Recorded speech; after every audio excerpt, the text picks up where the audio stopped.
जय राधा माधव कुंज बिहारी।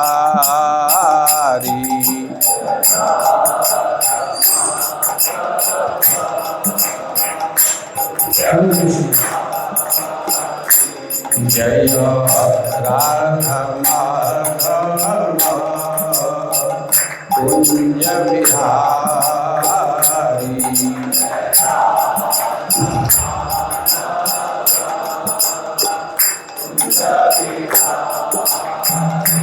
जय गोपी जन वल्लभ गिरिवरधारी।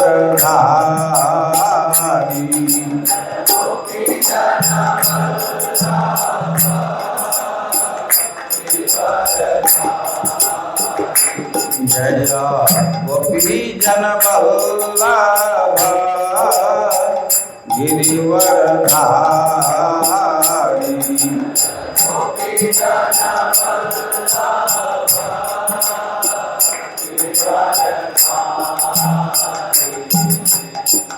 यशोदानंदन ब्रज जन रंजन।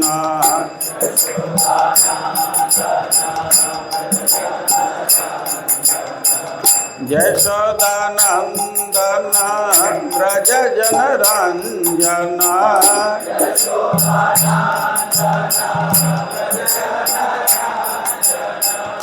यमुना तीरा वनचारी।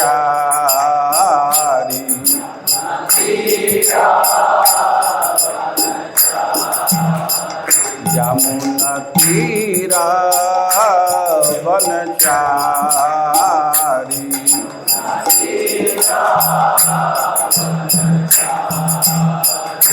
जय राधा माधव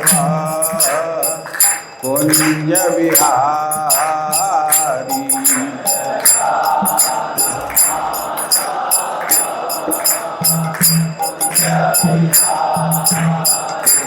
जय राधा माधव कुंज बिहारी।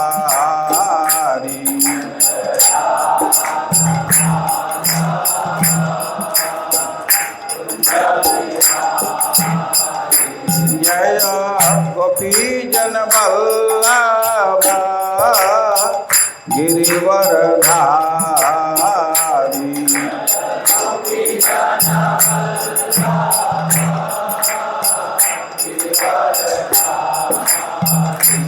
जय गोपी जन वल्लभ गिरिवरधारी।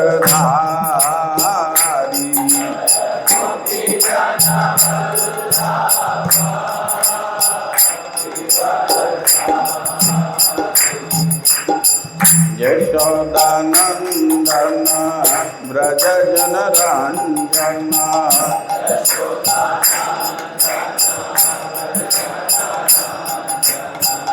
यशोदानंदन ब्रज जन रंजन।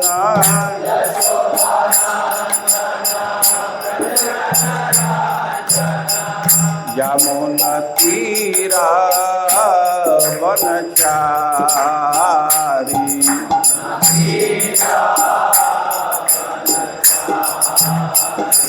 जय Radha Madhav Kunj Bihari.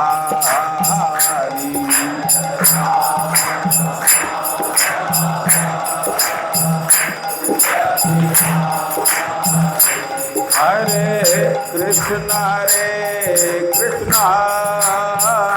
Krishna Krishna Hare Hare.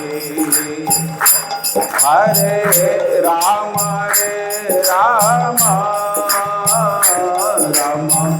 Ram Hare Hare.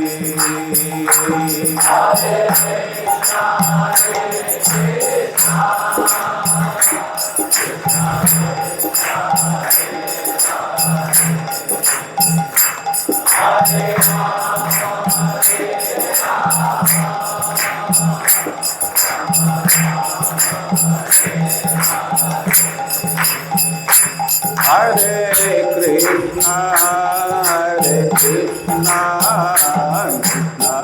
Krishna Hare Hare Hare Rama Rama Rama Hare Hare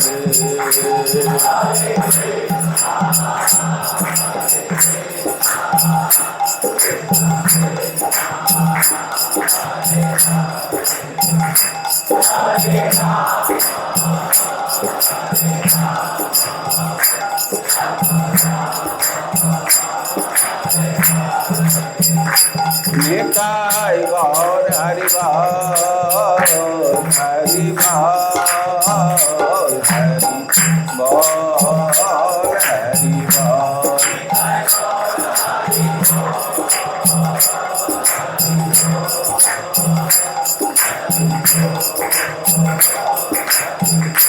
Jaya Jaya Prabhupada Prabhupada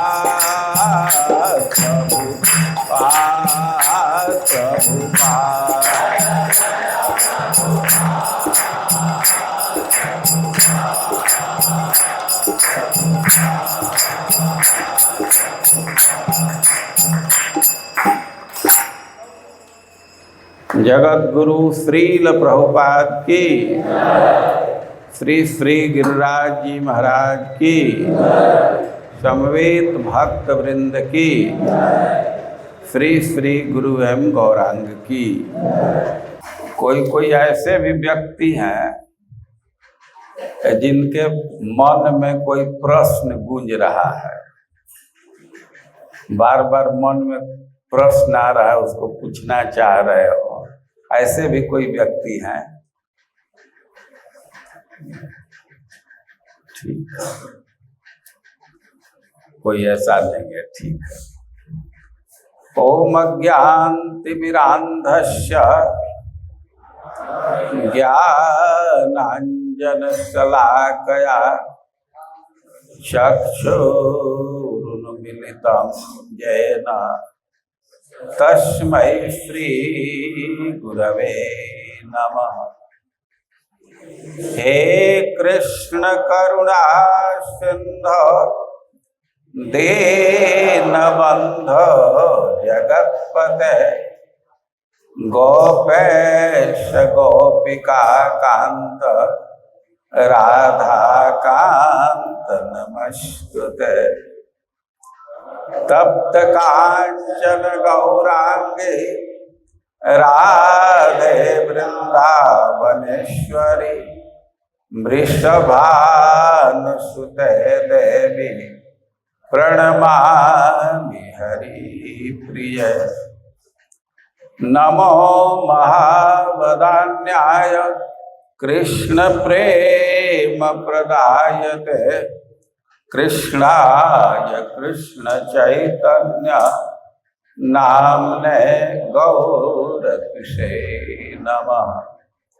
Shri Chaitanya मनोभीष्टं स्थापितं येन भूतले सोऽयं रूपः कदा मह्यं ददाति स्वपदान्तिकम्। वाञ्छाकल्पतरुभ्यश्च कृपा सिन्धुभ्यैव च पतितानां पावनेभ्यो वैष्णवेभ्यो नमो नमः।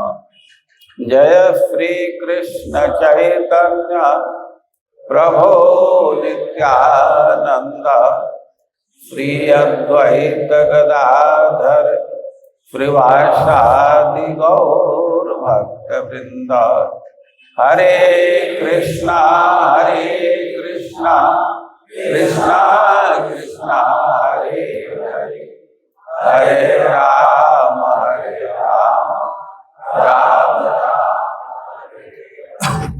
मूल भागवत, मूल भागवत अवध।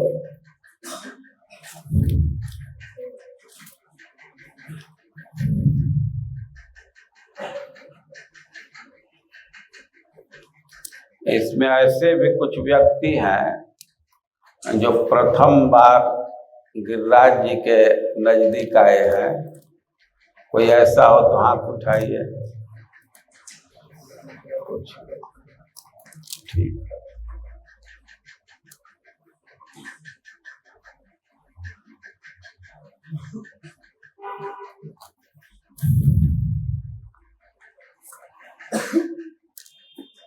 ब्रज में आने का सुयोग मिला है, बहुत भारी सौभाग्य है। ब्रज में अनेक दर्शनीय स्थान है, उसमें गिरिराज जी भी बहुत महत्वपूर्ण है। अब सब लोग परिचित हैं भगवान इस ब्रज क्षेत्र में विविध प्रकार की लीला की है। भगवान यहाँ लीला किए तो लीला का कुछ कुछ चिन्ह आज तक प्रकट स्थित है और बहुत बहुत परिवर्तन भी हो गया है। और कोई कोई चीज है कि जैसे भगवान के लीला काल में था वैसे ही आज भी बना हुआ है। बहुत बहुत परिवर्तन हुआ काल के प्रभाव से, भगवान के इच्छा से, लेकिन कुछ कुछ चीज यथावत है। जैसे जिस भूमि पर भगवान विचरण किए तो भूमि तो यथावत है। जिस नदी में भगवान स्नान किए और यमुना जी आज भी वैसे। और जिस पर्वत को भगवान उठाए या जिस पर्वत पर भगवान लीला करते थे तो वे पर्वत भी वैसे ही हैं। और गिरिराज जी को भगवान अपने हाथ पर उठाए थे। किसी किसी के मन में कौतुक होगा कि पहाड़ को उठाने की क्या जरूरत पड़ गई। श्रीमद् भागवतम में यह वर्णन किया गया है कि ब्रजवासी भगवान इंद्र की पूजा करते थे। इंद्र देवताओं में श्रेष्ठ है। खास करके देवता लोग जो जगत की सुविधा प्रदान करते हैं और उन विभागों के प्रधान इंद्र ही है। कुछ कुछ देवता है कि वे तपस्या करते हैं, मंत्रणा देते हैं, या कोई समस्या आ गई और उस समय वे सक्रिय होकर के उसका समाधान करते। और कुछ कुछ देवता है कि उनको रोज अपना जिम्मेवारी का निर्वाह करना है। कई लोग मैनेजमेंट का अनुभव रखते हैं, कुछ कुछ व्यक्ति को तो रोज ही काम रहता है। जो टेम्पल कमांडर है उसको तो एक दिन का भी छुट्टी नहीं, रोज देखना है मंदिर की व्यवस्था कैसी चल रही है। और कुछ लोग एडवाइजरी बोर्ड में हैं, कब कोई समस्या आ जाती है तो मीटिंग होता है, विचार करते हैं।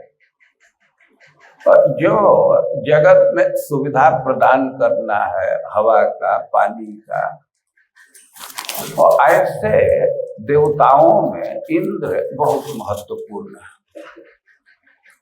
सूर्य, चंद्र, इंद्र ये लोग बहुत महत्वपूर्ण है। और शासन के दृष्टि से देखा जाए तो इंद्र का पद बहुत महत्वपूर्ण है। आप लोग भारत के शासन के विषय में जानते होंगे, तो बड़ा बड़ा पद है, लेकिन फिर भी डीजे का पद बहुत महत्वपूर्ण माना जाता है। तो उसी तरह इंद्र का पद बहुत महत्वपूर्ण है। और संसार में वर्षा की व्यवस्था वे देखते हैं, और वर्षा का बहुत भारी महत्व है। जब तक व्यक्ति विचार नहीं करता है तो वर्षा के महत्व की तरफ ध्यान नहीं जाता है। सामान्य रूप से हम लोगों की तो धारणा है कि खेती से वर्षा का संबंध है। वर्षा ठीक टाइम से होता है तो खेती का काम ठीक होता है, लेकिन खेती तक ही सीमित नहीं है। वर्षा होने से घास उगता है, पशु को प्राप्त होता है, पशु चरते हैं तो दूध दही मिलता है, समृद्धि रहती है। तो ब्रज में जो गोप लोग हैं तो उनका संबंध तो गाय भैंस से है, गाय बछड़े से है, खेती से भी है। तो वर्षा का बहुत महत्वपूर्ण स्थान है। तो इंद्र की पूजा करते थे, प्रत्येक साल इंद्र के लिए यज्ञ करते थे। और जब इंद्र के पूजा का समय आया, यज्ञ का समय आया, तो यज्ञ की तैयारी के लिए ब्रजवासी बहुत सक्रिय हो गए। सब सामान जुटा रहे थे, सफाई कर रहे थे, और भी जो यज्ञ के लिए आवश्यक है उस कार्य में लगे हुए थे। और भगवान ने अभी छोटी अवस्था में, उनका उम्र 7 साल का है, और सुखदेव गोस्वामी कह रहे हैं कि अपश्य निवसन गोपान इंद्र जाग कृतोद्यमान। भगवान तो अभी 7 साल के उम्र के हैं, लेकिन एक दिन देखे कि ब्रजवासी लोग बहुत भाग दौड़ कर रहे हैं, बहुत सामान जुटा रहे हैं, एक किसी आयोजन की तैयारी में लगे हुए हैं। तो तदभिज्ञोपि भगवान सर्वात्मा सर्वदर्शन प्रफ्रयावनतो पृच्छन वृद्धा नंद पुरोगमान। यज्ञ की तैयारी में अभी बहुत बहुत सामान जुटा रहे थे, और कभी कभी एक जगह इकट्ठा हो करके मंत्रणा कर रहे थे, मीटिंग कर रहे थे। तो भगवान देख रहे अपश्य कि बहुत तैयारी चल रही है, गोप लोग बहुत उद्यम में लगे हुए हैं, और उन गोपों में नंद महाराज प्रधान है। और सुखदेव गोस्वामी कह रहे कि तद अभिज्ञ, भगवान को सब कुछ पता था कि भाग दौड़ क्यों चल रहा है, इतना मीटिंग क्यों हो रहा है। अभिज्ञ, भगवान सब कुछ जानते हैं, और वो सब कुछ देखते हैं, सबको वही प्रेरित कर रहे हैं, लेकिन फिर भी प्रफ्रया वनतो पृच्छा वृद्धा नंद पुरोगमा, बड़े ही नम्रता के साथ झुक करके गोपों से पूछे, कथ्यता में पिता कोयम संभ्रमा वह उपागत। नंद महाराज को संबोधित करके कह रहे हैं कि पिताजी, क्या प्रोग्राम चल रहा है, किस चीज की तैयारी में आप लोग लगे हैं। मैं देख रहा हूं कि आप लोग बहुत सक्रिय हैं। आप लोग किसी बड़े आयोजन की तैयारी में है, तो कथ्यता ये कैसा आयोजन है, किम फलम कस्य चोदेश केन वा साध्यते मख। मानो नंद महाराज कहे कि तुमको तो समझ में आ रहा है ना कि हम लोग यज्ञ की तैयारी में है। तो भगवान पूछने लगे कि यज्ञ कैसे किया जाता है, किन कौन व्यक्ति यज्ञ करता है, किस सामग्री से यज्ञ करता है, और इस यज्ञ का उद्देश्य क्या है, हमको बतलाया। एतद् ब्रूहि महान कामो मह्यम शुश्रूषवे पितः। वे नंद बाबा से कह रहे हैं कि हमको बहुत भारी जिज्ञासा, हम जानना चाहते हैं कि यज्ञ कैसे संपादित किया जाता है, इसका क्या उद्देश्य है, इसका फल क्या होगा। और नंद बाबा कह सकते हैं कि इससे तुमको क्या मतलब है, और तुम अपने उम्र के तरफ नहीं देख रहे हो, ये सब जानने के तुम्हें क्या आवश्यकता है। और नंद बाबा भगवान कहने लगे कि नहीं गोप्यम ये साधु नाम कृत्यम सर्वात्मना मिह। कहे कि आप लोग तो साधु स्वभाव के हैं, तो आप लोगों का कोई भी कार्यक्रम छिपाने लायक तो नहीं है। भाई कोई भी व्यक्ति कुछ कुछ घटना को छिपा करके रखता है, तो छिपा करके रखता है और उसका कारण है कि वह बहुत अच्छा घटना नहीं है, कुछ उसमें त्रुटि है, बुराई है, तब तो उसको छिपा करके रखना चाहता है। और वे कह रहे हैं कि आप लोग तो साधु स्वभाव के हैं, तो आप लोग तो कोई बुरा कर्म करते नहीं है, तो अब छिपाने की क्या जरूरत है। भाई जो 2 नंबर का काम करता है वो छिपाता है ना। तो हम नहीं कुछ देख रहे हैं कि छिपाने लायक कुछ है।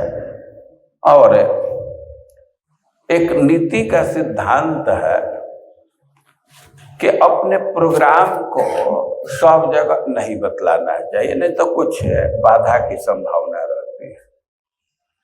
तो भगवान कह रहे हैं कि इस सिद्धांत को मैं मान रहा हूं, लेकिन जो पराये लोग हैं उनसे छिपाया जाता है। जो बिल्कुल अपने लोग हैं तो उनसे कोई अपना प्रोग्राम, कोई आयोजन छिपाने की आवश्यकता नहीं होती है। इस संसार में वो 3 तरह के लोग हैं, कुछ आत्मीय लोग हैं, कुछ उदासीन लोग हैं, और कुछ विपरीत भावना वाले लोग हैं। तो जो विपरीत भावना वाले लोग हैं तो उनसे अपना कार्यक्रम न बतलाना अच्छा होता है, और जो उदासीन है तो उनको भी उसी कैटेगरी में डाल सकते हैं। लेकिन जो अपने सुहृद है, हितैषी है, तो उनसे तो नहीं कुछ छिपाया जाता है। तो हम तो आपके पुत्र हैं, तो हमसे छिपाने लायक कुछ नहीं है। और भगवान पूछने लगे कि कोई भी यज्ञ किया जाता है, कोई भी आयोजन किया जाता है, कुछ क्रिया कर रहे हैं, तो जो व्यक्ति विचार करके उसको संपादित करता है तो सुखी रहता है। तो हम यह जानना चाहते हैं कि ये जो आप लोग यज्ञ कर रहे हैं, ये आयोजन कर रहे हैं, ते देखा देखी केवल कर रहे हैं कि शास्त्र से विचारित है, शास्त्र के अनुसार कर रहे हैं। तो भगवान कोई एक प्रश्न पूछ रहे हैं, कैसा आयोजन है, आयोजन का उद्देश्य क्या है, कौन व्यक्ति इसका संपादन करेगा, किस वस्तु से संपादन किया जाएगा, और ये आयोजन केवल देखा देखी चल रहा है कि शास्त्र से विचारित है। और भगवान कोई एक प्रश्न कर रहे हैं। और नंद बाबा को भगवान का बात बहुत पसंद आ रहा था, बोली बहुत मीठी थी और उसको सुन रहे थे। और अब कृष्ण को बतलाने लगे, पर्जन्यो भगवान इंद्रो मेघास्तस्यात्म मूर्तय, कि इंद्र वर्षा के अधिष्ठात्री देव हैं, उनके कंट्रोल में वर्षा है। और ये जो मेघ है, बादल है, तो वे भी उन्हीं के स्वरूप है।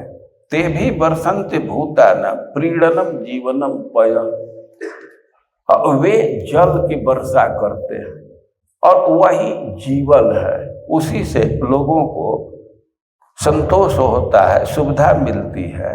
तम तात वयमन्यम च बारमोचम पतिमीश्वरम द्रव्यस्तरेतसा सिद्ध यजंते कर्तुभिर्नरा।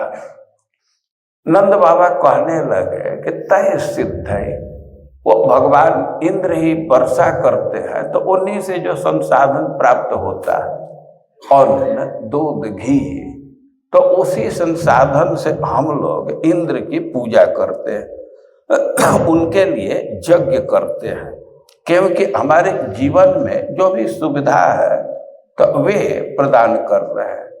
और पुंसम पुरुष कारणम पर्जन्य फल भावना यह एवं विसर्जित धर्म पारंपर्य गतम न रह कामाद लोभाद भयाद द्वेषाद सवै नाप्नोति शोभनम। नंद बाबा कहने लगे कि परंपरा से पूजा चल रही है, क्योंकि इंद्र सब सुविधा हमको प्रदान कर रहे हैं। इंद्र वर्षा करते हैं तो अनाज अच्छा होता है, और वन में वृक्ष बढ़ते हैं तो हम लोगों को लकड़ी की प्राप्ति होती है, घास अच्छा होता है, पशु चरते हैं तो उससे दूध दही की प्राप्ति होती है। और हम लोग इंद्र की पूजा कर रहे हैं, परंपरा से आ रही है। और किसी लोभ बस या किसी कामना से जो व्यक्ति इस पूजा का त्याग करेगा तो उस पर बहुत भारी दोष लगेगा, उसको लाभ नहीं होगा।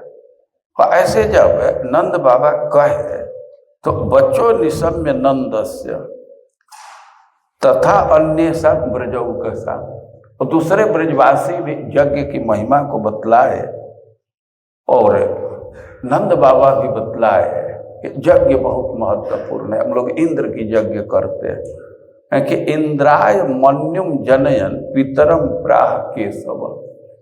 भगवान इंद्र को कुपित करना चाहते थे। भगवान की योजना थी कि इंद्र क्रोध में आ जाए, तो कह रहे हैं कि इंद्राय मन्युम जनयन, मन्यु मतलब क्रोध, पितरम प्राह केशव, केशव जो ब्रह्मा और शिव के भी नियामक हैं, वो अपने पिताजी से कहना प्रारंभ किए। भगवान कहने लगे, अरे पिताजी कर्मण जायते जंतुर कर्मणैव विलीयते सुखम दुखम तथा क्षेमम कर्मणा वाभिपद्यते। कि इस संसार में कोई भी व्यक्ति जन्म लेता है तो अपने कर्म के अनुसार जन्म लेता है। कर्मणा जायते जंतु, जैसा उसका कर्म है और उसके अनुरूप जन्म मिलता है। और कर्मणैव विलीयते, उसके मृत्यु भी कर्म के अनुसार होती है। और इस संसार में जो भी सुख है दुख है वे सब तो कर्म से प्राप्त होता है, सब कुछ कर्म से प्राप्त होता है। तो इस संसार में तो कर्म की प्रधानता है। कोई कह सकता है फिर भी कर्म तो जड़ है, वो स्वतंत्र नहीं है, कर्म का कोई नियामक है। तो भगवान कह रहे मानता हूं कि कर्म का कोई नियामक है, कंट्रोलर है, लेकिन वो फल देता है तो कर्म के आधार पर ही ना। कर्म न करे तो फल क्या देगा? तो वह भी तो एक तरह से कर्म के छाया के समान हो गया। और हमें तो नहीं लगता है कि हम लोग का इंद्र से कुछ कनेक्शन है। ये तो वर्षा इत्यादि प्रकृति के कार्य हैं, ये स्वभाव वो सब कार्य चल रहा है, वो इंद्र इसमें क्या करता है? अब देखे हैं कि इंद्र के कंट्रोल में वर्षा है, ये तो स्वभाव से प्रकृति के अनुसार चल रहा है। यहाँ एक विचारणीय प्रश्न है कि भगवान वेद के विरुद्ध बोल रहे हैं, और जो व्यक्ति वेद के विरुद्ध बोलता है तो उसका बात मान्य नहीं है, भले ही वे भगवान हो। आप बुद्ध अवतार के विषय में सुनते हैं, और भगवान ही थे ना, लेकिन वेद का विरोध किए, इसलिए उनके बात को ग्रहण नहीं किया जाता है। और भगवान भी यहाँ जो कर्म के विषय में, देवता के विषय में भाषण कर रहे हैं, तो सर्वकालिक सत्य नहीं है, उसको ग्रहण नहीं किया जा सकता। तो भाई बोल क्यों रहे हैं? तो पहले सुखदेव गोस्वामी कह रहे हैं कि इंद्राय मन्युम जनयन, वे इंद्र को कुपित करना चाहते, इंद्र में क्रोध जगाना चाहते, उनके पूजा को रोकना चाहते। एक बहुत भारी प्रश्न खड़ा हो जाएगा, क्योंकि भगवान है तो देवता की पूजा क्यों रोकना चाहते हैं? और भगवान की इच्छा थी कि हमारे जो प्रेमी भक्त हैं, ब्रजवासी हैं, वे देवता की पूजा करेंगे तो समाज में संदेश क्या जाएगा? ये तो शुद्ध भक्ति हुई नहीं। तो भक्तों को तो हमारे किसी प्रेमी भक्त का पूजा करना चाहिए। भक्ति में तो भगवान के पूजा का महत्व है, भगवान के भक्तों की पूजा का महत्व है। तो भगवान अपने भक्त की पूजा प्रारंभ कराना चाहते हैं, और इस तत्कालिक उद्देश्य से ब्रजवासियों को इंद्र की पूजा को रुकवाने के लिए भगवान ये प्रवचन कर रहे हैं। और भगवान इतने आकर्षक है, इनकी बोली इतनी मीठी है, गलत बात भी बोले उसका भी प्रभाव हो गया, ब्रजवासी उसको स्वीकार कर लिए। लेकिन ये जो कर्म के विषय में प्रवचन कर रहे हैं कि कर्म से ही सब कुछ होता है, तो यह वेद के द्वारा मान्य नहीं।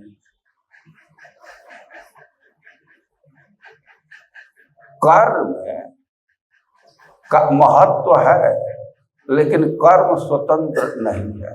गीता का वाक्य पढ़ते हैं ना, यही भगवान बाद में अपने इस बात को करेक्ट किए, इसका करेक्शन कर दिए।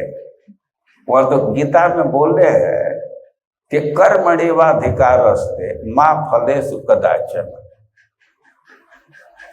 कर्म में अधिकार है, फल में आपका अधिकार नहीं है। फल देने वाला स्वतंत्र है। आप जो कर्म करेंगे अब फल कम दे सकता है, या थोड़ा काम किए और फल अधिक दे सकता है, या वह बिना कर्म के भी फल दे सकता है। ऐसा महाभारत में एक युक्ति है, यावै साधन संपत्ति पुरुषार्थ चतुष्टय, ये 4 पुरुषार्थ है, और इसको प्राप्त करने के लिए कुछ साधन करना पड़ता है। तो यही साधन संपत्ति है। जैसे आपको कोई वस्तु खरीदना है, साबुन खरीदना है, टोपी खरीदना है, तो उसके लिए पैसा चाहिए। और महाभारत में कह रहे हैं कि यावै साधन संपत्ति पुरुषार्थ चतुष्टय, ये 4 पुरुषार्थ के लिए जिस साधन रूप संपत्ति की आवश्यकता है तो तया बिना तद्वाप्नोति, वो साधन रूप संपत्ति न रहे लेकिन फिर भी व्यक्ति पुरुषार्थ को प्राप्त कर जाएगा। कौन व्यक्ति? नरो नारायण आश्रय, जो व्यक्ति जो नर है, नारायण का आश्रित है, तो उसको साधन के बिना भी वो फल प्राप्त हो जाएगा। यहाँ भगवान कह रहे हैं कि मान लीजिए कि कोई देवता है भी, कोई ईश्वर है, तो वह भी तो कर्म करने वालों को ही फल देता है ना। इस संसार में कोई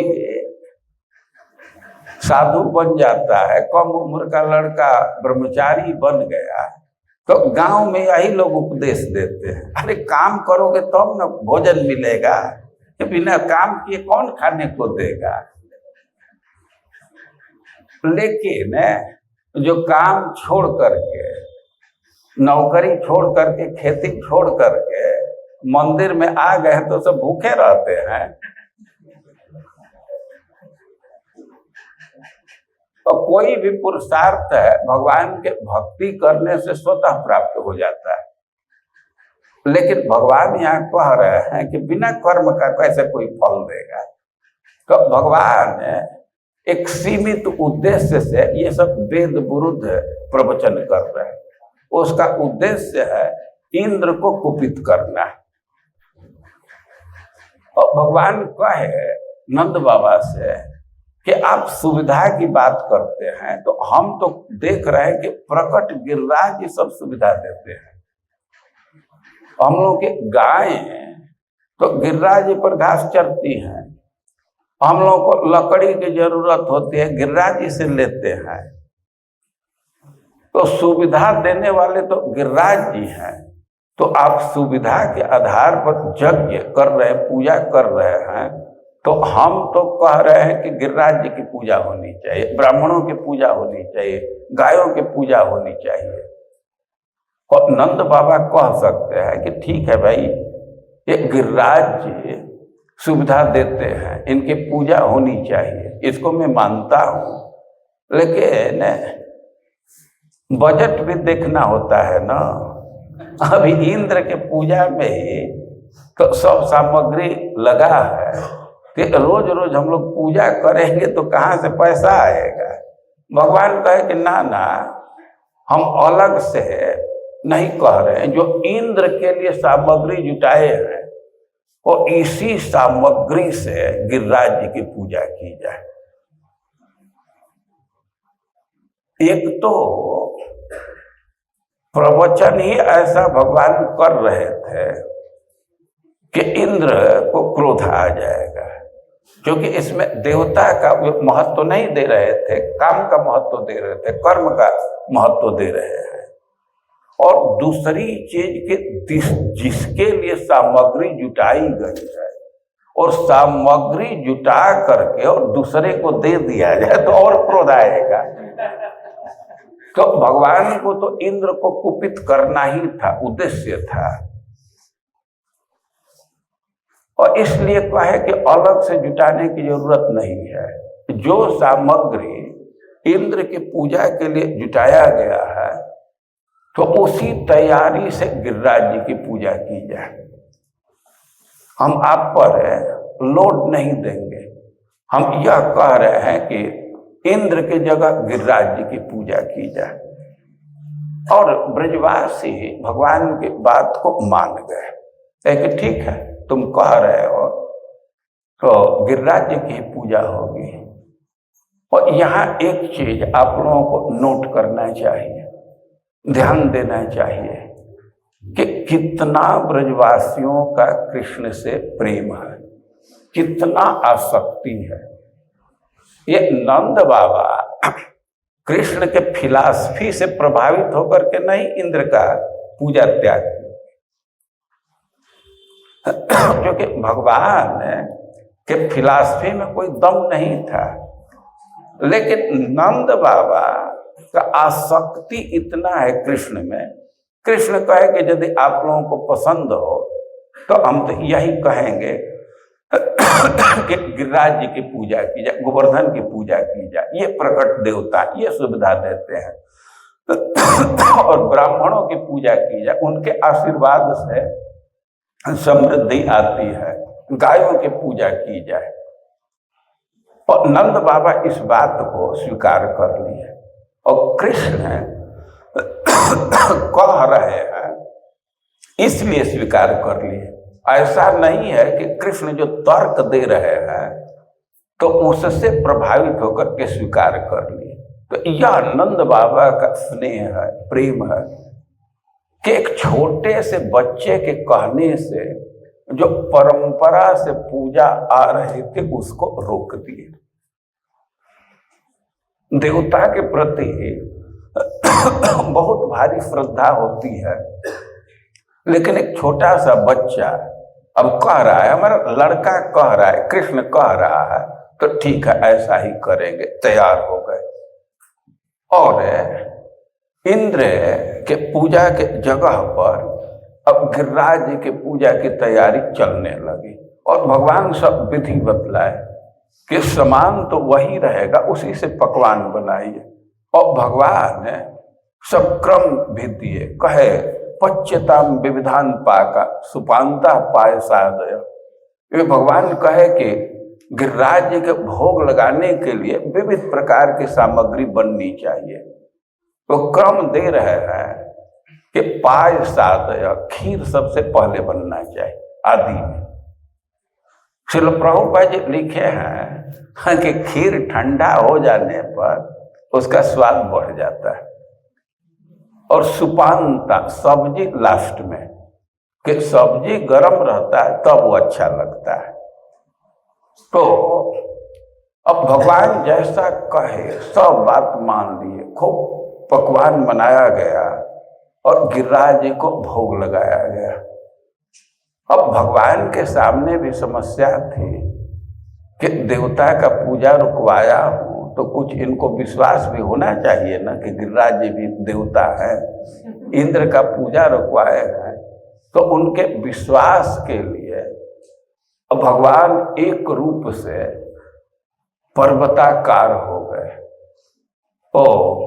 और प्रकट मांगने लगे कि और दो और दो, और वे भोग को स्वीकार कर रहे थे। तो भगवान की यहाँ विशेषता है कि एक रूप से पर्वत में प्रविष्ट हो गए, वही मांग रहे हैं और एक रूप से पर्वत को प्रणाम भी कर रहे हैं। उस सबको भोजन खिलाया गया, जो भी वहां जुटे थे, खास करके जो गरीब लोग हैं और उनको भोजन खिलाया गया। और स्त्रियां खूब अलंकार करके गीत गाती हुई वहां उपस्थित हुई और गिरिराज जी की परिक्रमा की गई। आगे आगे गायों को लेकर के जो स्त्री थे, बच्चे थे, जो गाड़ी पर बैठ करके परिक्रमा कर रहे थे और युवक लोग पैदल परिक्रमा कर रहे थे। कभी कभी भक्तों के मन में यह प्रश्न उठ जाता है, ये परिक्रमा क्यों करते हैं? ध्यान देना चाहिए कि ऐसे सामान्य रूप से भी परिक्रमा किसी का आदर है। जैसे देखते हैं ना, ऐसे हाथ जोड़ दिए, कुछ बोले या ना बोले, केवल ऐसे हाथ कर दिए और जिसको ये हाथ दिखा करके जोड़ रहे हैं तो अपना सम्मान मान लेता है ना। और जैसे हाथ जोड़ करके सम्मान करते हैं तो वैसे सम्मान व्यक्त करने का एक विधा है परिक्रमा करना। और खास करके गिरिराज जी की परिक्रमा करते हैं तो यही गिरिराज जी की पूजा है। भगवान ने गोवर्धन पूजा का प्रचलन किए, प्रारंभ कराए गिरिराज जी का पूजा। तो भगवान कैसे पूजा करें? गिरिराज जी को भोग लगाए हैं और जो भोग लगा और उसको बांट करके सब लोग खाए। और इसके बाद परिक्रमा प्रारंभ किए। और गिरिराज जी की सबसे श्रेष्ठ पूजा है उनकी परिक्रमा करना। जब परिक्रमा में और अधिकांश लोग पैदल परिक्रमा कर रहे हैं, लेकिन जो स्त्री हैं, बच्चे हैं, जो असक्षम हैं, तो गाड़ी पर बैठ करके परिक्रमा कर रहे हैं। तो सिद्धांत समझना चाहिए कि गिरिराज जी की सबसे श्रेष्ठ पूजा है गिरिराज जी की परिक्रमा कर। यदि सक्षम है तो पैदल परिक्रमा करना चाहिए बिना जूता चप्पल का। और जो सक्षम नहीं है, कमजोर है, तो ई रिक्शा से कर सकते हैं। भाई परिक्रमा में ये ध्यान रखना चाहिए कि पैदल करें तो सबसे श्रेष्ठ, लेकिन इसके बाद ये नहीं कर सकते तो जितना स्लो साधन से करेंगे उतना श्रेष्ठ रहेगा। ई रिक्शा से कर रहे हैं और कुछ लोग कार से कर रहे हैं, तो ई रिक्शा वाला ज्यादा अच्छा है।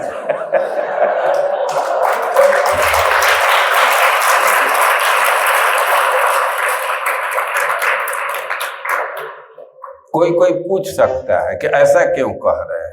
अभी एक तो प्रकट अंतर है कि धीरे धीरे किसी साधन से करेंगे तो ज्यादा देर तक गिरिराज जी के सानिध्य में रहेंगे, ज्यादा देर तक दर्शन होगा। धीमा साधन से कर रहे हैं तो 1 घंटा, 1.5 घंटा, 2 घंटा, 3 घंटा गिरिराज जी का दर्शन होगा ना।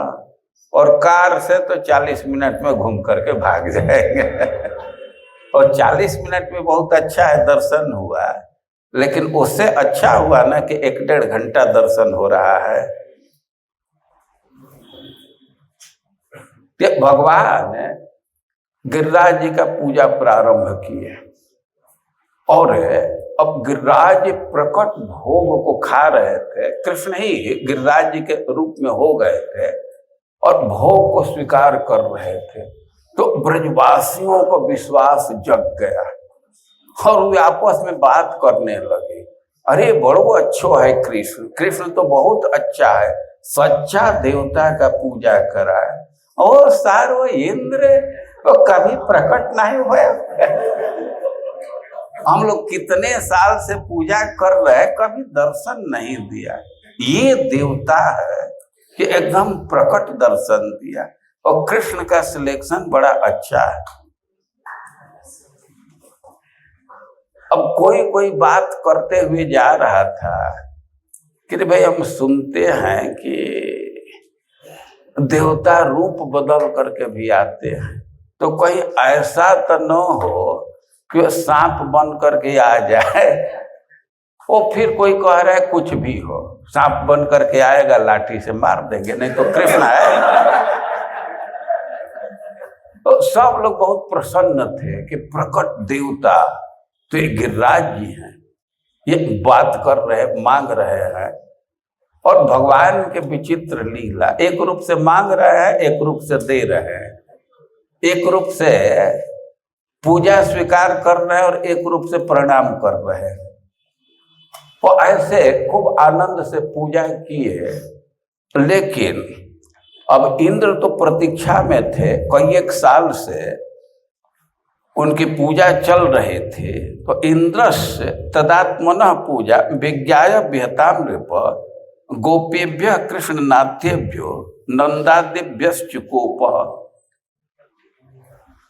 जब इंद्र को पता चल गया कि हमारी पूजा रोक दी गई है और हमारी जगह पर दूसरे की पूजा की गई, तो उनको बड़ा क्रोध उत्पन्न हुआ।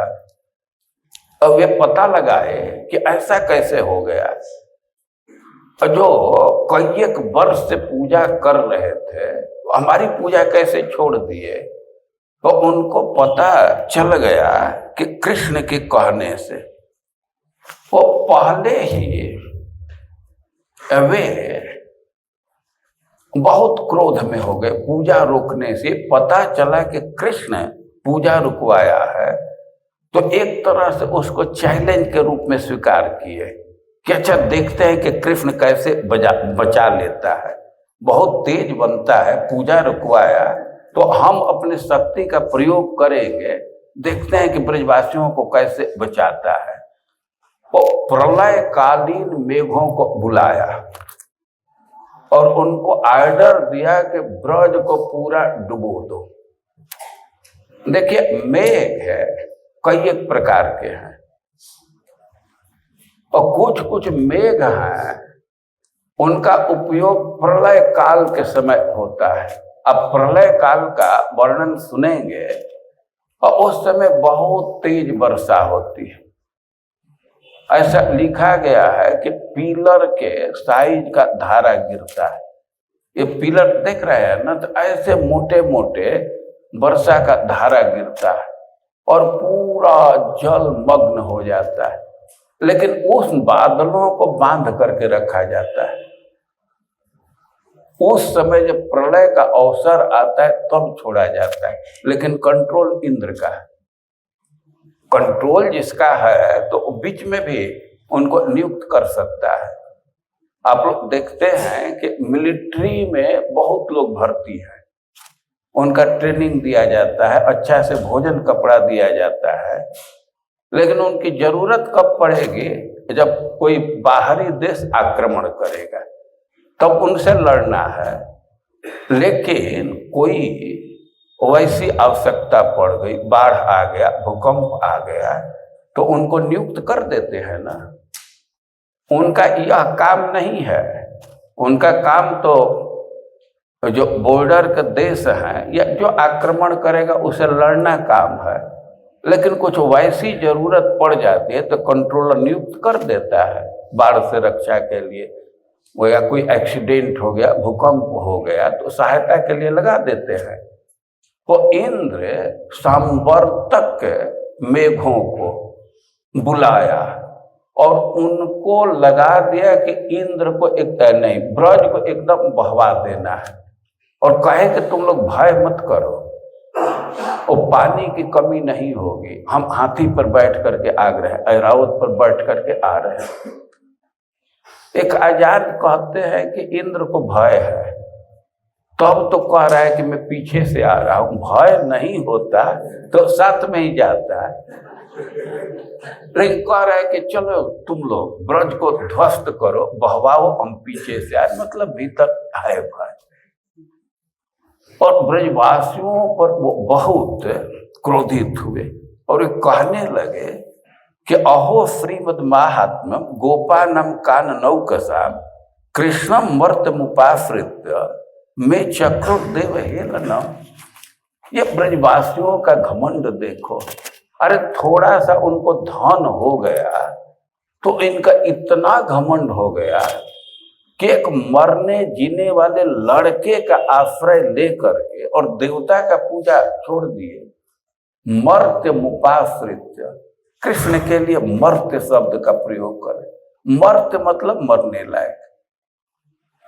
जो मरने लायक है वे देवताओं के अपेक्षा तो मनुष्यों की उम्र बहुत कम होती है, क्योंकि एक मनुष्य का जो मरण धर्मा है उसका आश्रय लेकर के और देवता का पूजा रोक दिए।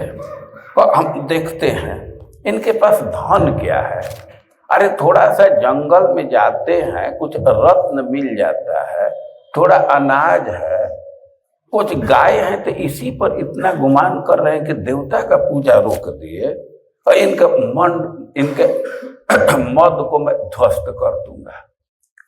और ऐसे इंद्र गाली दे रहे भगवान को, लेकिन सरस्वती जी तो भगवान को गाली नहीं दे सकती। इंद्र तो ब्रजवासियों की निंदा कर रहे हैं, लेकिन जो वाणी की अधिष्ठात्री सरस्वती हैं वे तो ब्रजवासियों की प्रशंसा ही कर रही हैं। अब एक तरह से अर्थ किया जाए सरस्वती जी का अर्थ, तो वो कह रहे हैं कि अहो श्रीमद महात्म्यम ब्रजऊ कसा, ये जो ब्रज के निवासी हैं तो इनके आनंद की कितनी महिमा है, ये भक्ति में कितने आनंद अनुभव कर रहे हैं कि ये कृष्ण का आश्रय लेकर के और चक्रुर मर्त्यम देव हेलनम, ये जो मर्त्यम कृष्ण मुपाश्रित्य, ये जो कृष्ण के साथ मर्त्य शब्द का प्रयोग है, विशेषण कृष्ण का एडजेक्टिव दे रहा है मर्त्य, तो इसका अर्थ होगा कि मरने वाला, मरण धर्मा कृष्ण, यही अर्थ होगा ना। लेकिन अब इसको बदल देंगे, ये मर्त्य को देव हेलनम के साथ जोड़ देंगे। तो अब ब्रजवासियों की प्रशंसा कर रहे हैं कि इनके भक्ति की महिमा देखो कि कृष्णम उपाश्रित्य, कृष्ण उप आधिक्य के अर्थ में होता है, ये कृष्ण पर इतने आश्रित हैं, ये देवता की अवहेलना कर दिए। मर्त्य जिसमें मृत्यु का खतरा है, ये ब्रजवासी कृष्ण पर इतने आश्रित हैं कि अपने जीवन का रिस्क लेकर के भी देवता की पूजा को बंद कर दिया, देव हेलन, देवता का अपमान किए। भाई देवता का अपमान करना, पूजा रखना, इसको मर्त्यम कह रहे हैं, क्योंकि अब इंद्र के पास तो वज्र है, वो वज्र चला देंगे तो कौन जीवित रहेगा। भाई इंद्र क्रोध में हो जाए तो किसी को मार सकते हैं, जीवन पर खतरा है। लेकिन भगवान के जो भक्त होते हैं तो रिस्क लेने के लिए तैयार होते हैं। बहुत सारे भगवान के भक्त हैं कि वे आगे कैसे हमारा जीवन चलेगा इस पर विचार नहीं करते, नौकरी का त्याग कर देते हैं। भाई कोई भी नौकरी स्वीकार किया अपने जीविका के लिए ना, अपने सुविधा के लिए, लेकिन बहुत सारे भक्त हैं कि भगवान के भरोसे मिले हुए नौकरी का भी त्याग कर देते हैं। नौकरी मिलना ही कठिन है, लेकिन नौकरी मिला हुआ उसका भी त्याग कर देते। क्यों त्याग करते? भगवान पर भरोसा, रिस्क लेते हैं। भक्तों का यही लक्षण है। जो ब्रजवासी हैं तो वो तो इतने महान भक्त हैं कि उनके विषय में कह रहे हैं कि कृष्णम उपाश्रित्य, वे कृष्ण के इतना आश्रित है कि चक्र मर्त्यम देव हेलनम, देवता का अवहेलना की, उसके पूजा को रोके जहां मृत्यु का भय है। और कृष्ण को मर्त्य कह रहे हैं, लेकिन सरस्वती जी तो एक दूसरा अर्थ दे रही है। लेकिन जो इंद्र बहुत क्रोध में थे और सांवर्तक मेघों को आदेश दिए कि सारा ब्रज को बहवा देना है, और वे सांवर्तक मेघगण आकर के वर्षा करने लगे। खूब तेज हवा चल रही थी, वर्षा हो रहा था, सब ब्रजवासी भींग रहे थे, गाय भींग रही थी, और ओला गिर रहा था। ओला गिरने से बहुत चोट लगता है, बड़ा बड़ा ओला गिरे तो चोट लगता है। हम लोग तो 2 बार प्रैक्टिकल अनुभव किए हैं। एक बार हम लोग प्रीचिंग में जा रहे थे और गांव में पहुंचने के पहले ही थोड़े दूरी पर थे, तब तक बड़ा बड़ा, बहुत बड़ा नहीं था, लेकिन चना के साइज का छर छर ओला गिरने लगा, तो बहुत चोट लग रहा था। और एक बार यहीं वृंदावन में वो इतना, वो लगता है कि आलू के साइज का ओला गिरने लगा, कितने कारों की शीशा फूट गए। और भक्ति वेदांत में बहुत सारे हम लोग भर्ती हो गए, सर पर चोट आ गया। हम लोग के मंदिर में बलराम हाल, और ओला के चलते उसका छत, वो टेम्पररी छत है, सब ध्वस्त हो गया, फिर से नया बना। और बहुत बड़ा बड़ा ओला गिरा रहे थे। अब गाय थर थर कांप रही थी, और बछड़ों के रक्षा के लिए बछड़ों को अपने शरीर के अंदर ले रहे थे। और उनका सिर बहुत मर्म स्थान है।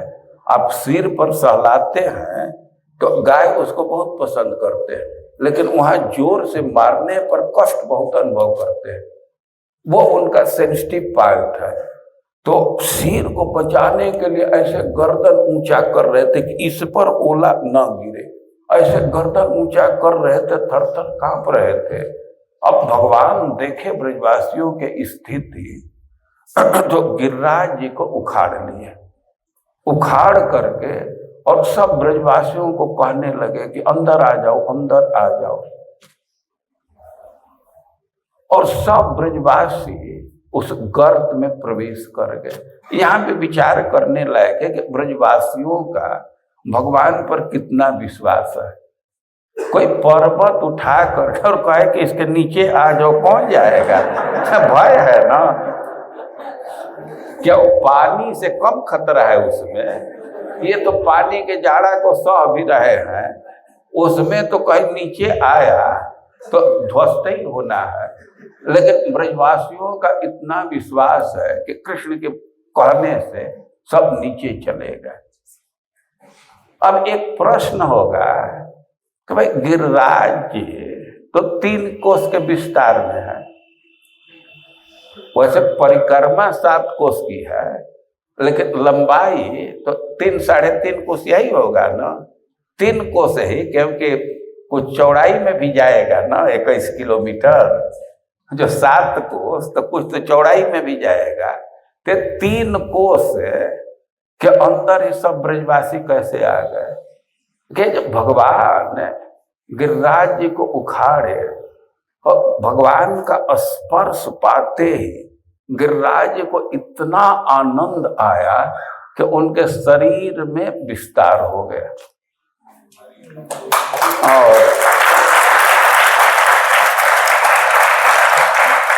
और 48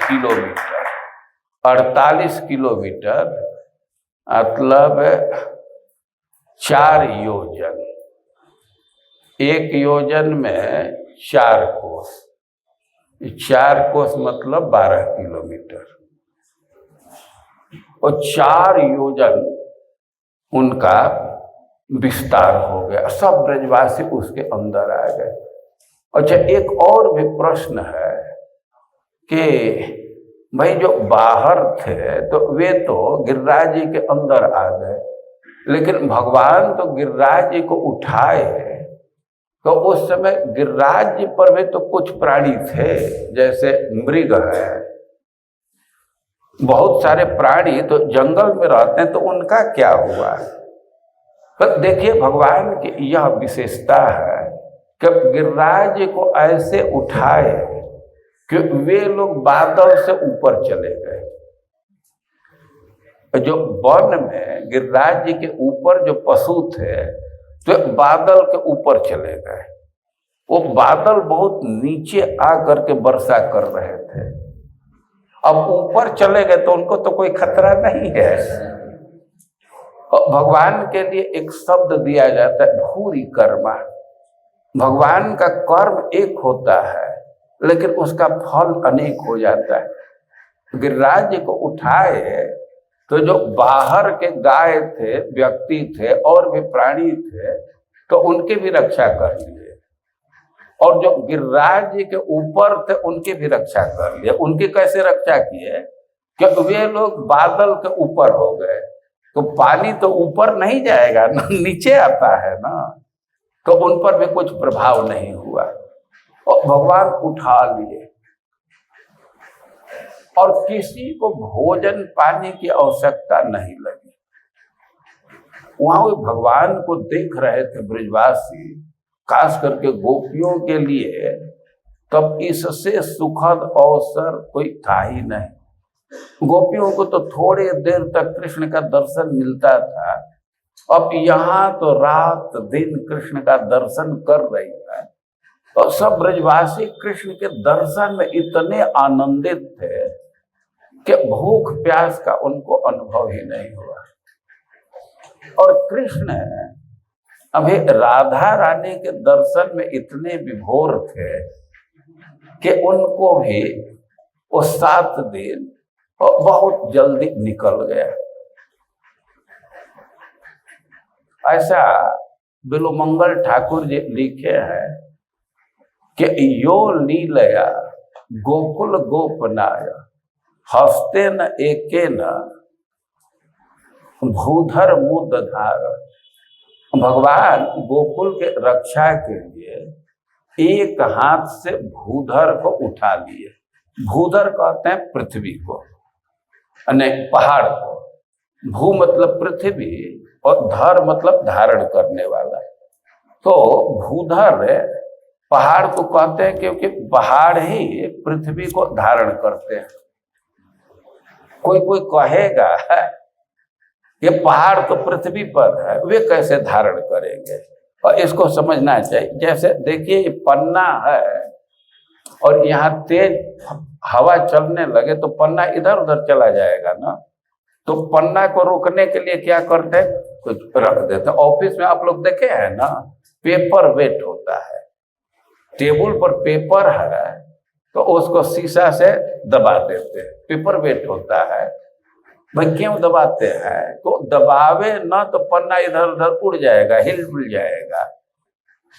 तो पहाड़ को भूधर कहा जाता है इस अर्थ में कि भगवान पृथ्वी की रचना किए तो जगह जगह से पहाड़ बना दिए, तो वही पृथ्वी को स्थिर रख दिया पहाड़ ही। और पहाड़ न रहे तो फिर तो नाव जैसा डोलने लगेगी पृथ्वी। तो बिलोमंगल ठाकुर कहते हैं कि यो लीलया गोकुल गोपनाय हस्ते न एके न भूधर मुदधार। एक हाथ से पहाड़ को उठा लिए और स्वीना सकंप स बभूव राधा पयोधर क्षमाधर दर्शने न। आगे वही कृष्ण राधा रानी के पयोधर मतलब अस्तन रूप क्षमाधर, क्षमा पृथ्वी को कहते हैं, अस्तन रूप पहाड़ को देख करके स्वीना सकंप स बभूव, वे थर थर कांपने लगे, उनको पसीना छूटने लगा। ते साहित्य की भाषा है। राधा रानी के दर्शन से कृष्ण बहुत आनंदित थे। तो 7 दिन कैसे निकल गया ब्रजवासियों को पता नहीं चला। लेकिन उधर इंद्र तो प्रतीक्षा में थे कि 1-2 दिन में ही न्यूज आएगा कि सारा ब्रज बह गया। लेकिन वे अपना दूत भेजे तो पता चला कि ना, ब्रज में तो कोई असर नहीं है। कथाकार लोग कहते हैं कि यहाँ से कोई रिपोर्ट दिया कि यहाँ धूल उड़ रहा है। अब इंद्र धूल उड़ रहा है और आप लोगों के भी मन में प्रश्न होगा क्या कि वर्षा कर रहे हैं, प्रलय काल मेघ, प्रलयकालीन मेघ वर्षा कर रहे हैं, तो धूल कैसे उड़ रहा है? और भगवान की अनंत शक्ति, अनंत साधन है। वे सुदर्शन चक्र को लगा दिए थे। और सुदर्शन चक्र का मतलब कोटि सूर्य समप्रभ। ये एक सूर्य में जितना ताप प्रकाश देख रहे हैं और सुदर्शन में करोड़ों गुना ताप और प्रकाश है। तो भगवान सुदर्शन को नियुक्त कर दिए और वे घूम जाते थे, सब सूख जाता था, सब पानी सोख लेते थे। अब इंद्र तो विचार करने लगे कि ऐसा क्यों हो गया, और वे समझ गए कि हमसे गलती हुई, हम कृष्ण को समझ नहीं पाए। लेकिन कृष्ण के समक्ष आने में बहुत लज्जा महसूस कर रहे, तो अब हम क्या करें? और भगवान के स्वभाव को जानते हैं कि भगवान गायों से बहुत प्रेम करते हैं। तो स्वर्ग से सुर भी गाय लेकर के आए और कृष्ण को देख रहे थे कि कब वे प्रसन्न मुद्रा में हैं, एकांत में जब मिल जाए तो हम उनसे क्षमा याचना करें। बहुत लज्जा महसूस कर रहे थे, समाज में नहीं आना चाहते थे। वो ऐसा अवसर उनको मिल गया, गाय के साथ गए, देखे कि कृष्ण एक जगह बैठे हैं तो उनसे क्षमा याचना मांगने लगे। और भगवान कहे कि ठीक है, लेकिन तुम अपने मर्यादा में रहो। इंद्र को बहुत घमंड हो गया था। तो भगवान के सेवक हैं, लेकिन भगवान को मनुष्य मान रहे थे। और भगवान इंद्र को तुरंत क्षमा कर दिए। देखिए, दो देवता के गलती की चर्चा हम लोग पढ़ते हैं। ब्रह्मा जी बछड़ों को चुराए, तो वहां आप पढ़ेंगे तो ब्रह्मा जी बार बार स्तुति कर रहे हैं, लेकिन भगवान कोई रिस्पॉन्स नहीं दिए, उनको क्षमादान नहीं किए। अब ब्रह्मा जी परिक्रमा किए तो उनका अपराध मार्जित हुआ, और इस आधार पर एक सिद्धांत और स्थापित होता है कि भाई हम कोई अपराध कर देते हैं तो अपराध का प्रभाव क्या होता है कि हमारा भजन ठीक से नहीं होगा, भगवान के तरफ मन नहीं लगेगा। और जब परिक्रमा करते हैं ब्रजमंडल के, गिरिराज जी के, वृंदावन के, तो हमारा अपराध मार्जित हो जाएगा, तो भक्ति में मन लगेगा, जप अच्छा से करेगा। साधकों के लिए यह परिक्रमा का एक विशेष महत्व है। बहुत सारे साधकों का अनुभव है कि मन जब विकीर्ण हो जाता है, इधर उधर जाने लगता है, तो परिक्रमा करते हैं तो फिर मन भक्ति में निष्ठ हो जाता है। तो इस दृष्टि से भी बहुत महत्व का। तो हम यह कह रहे थे कि ब्रह्मा जी भी स्तुति किए, लेकिन ब्रह्मा जी पर भगवान प्रसन्न नहीं हुए। और इंद्र वे गलती किए, लेकिन भगवान ने उनको माफ कर दिए, कह कि ठीक है, अपने अधिकार के अंतर्गत रहो, कोई बात नहीं। और दोनों में क्या अंतर है? वो इंद्र जो गलती किए और उसका परिणाम हुआ कि ब्रजवासी सब एक जगह आए, ब्रजवासियों को कृष्ण के नजदीक किए, तो भगवान को बहुत क्रोध नहीं है। और ब्रह्मा जी ब्रजवासियों को कृष्ण से दूर कर दिए, तो दोनों के गलती में अंतर है। और इंद्र आकर के क्षमा याचना किए, और गोविंद कुंड पर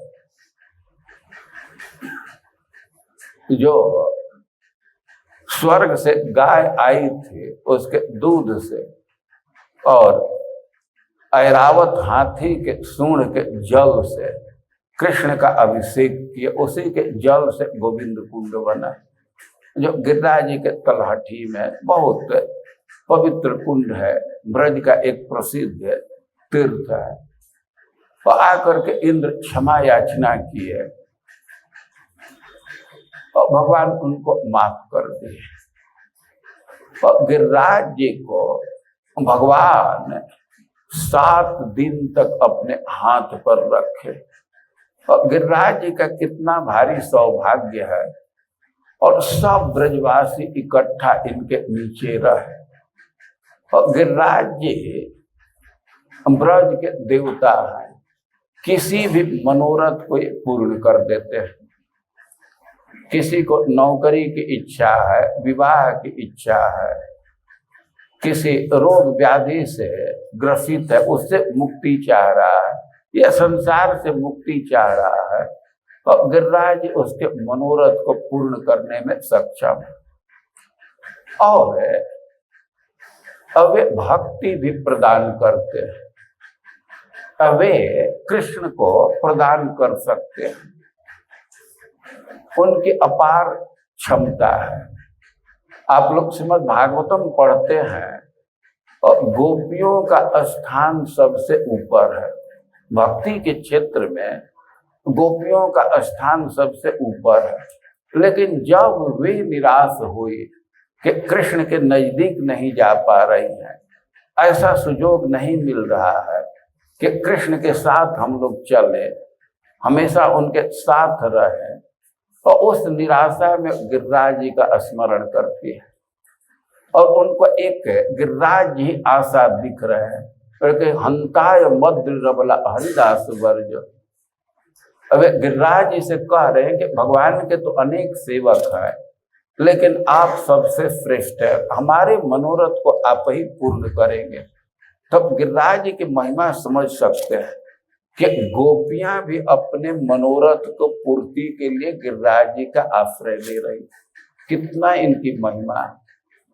और गिरिराज जी में श्रद्धा रखना चाहिए। सबसे अच्छी बात होगी कि केवल भक्ति की अभिलाषा रखनी चाहिए, उसी के लिए प्रार्थना करना चाहिए। लेकिन मन में दूसरी इच्छा है तो गिरिराज जी से ही मांगना चाहिए, दूसरे देवता से नहीं मांगना चाहिए। जो भी इच्छा है गिरिराज जी उसको पूर्ण कर देते हैं। और आज भी प्रकट यह देखा जाता है, कई एक भक्तों के लौकिक मनोरथ को भी पूर्ण किए हैं। किसी को संतान नहीं है, गिरिराज जी के आश्रय संतान की प्राप्ति हो जाती है। कितने लोग विदेश जाने के लिए दंडवती परिक्रमा मारते हैं ऐसा हो जाता है। इस कान के भक्तों के चरित्र में भी हम लोग देख रहे हैं। जो हो सबसे अच्छा है गिरिराज हरिदास वर्ज भक्तों में सबसे श्रेष्ठ है, तो गिरिराज जी के सानिध्य में आना चाहिए। अच्छा तो होगा कि पूरा जीवन यहीं बिताना चाहिए, पूरा जीवन नहीं बिता सकते तो सैटरडे संडे तो आते रहना चाहिए बीच बीच में। गिरिराज जी के आश्रय में 2-4 दिन भी बिताएंगे और भक्ति पर उसका असर आ जाएगा। भक्त लोग प्रश्न करते रहते हैं कि कैसे भगवान में मन लगे, हम कैसे अच्छा से जप करें।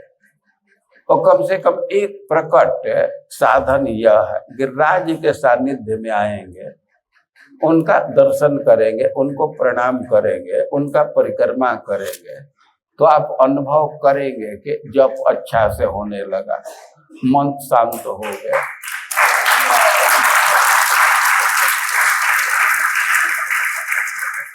जो भी ये आयोजन किए हैं और उनके प्रति हम लोग आभारी हैं।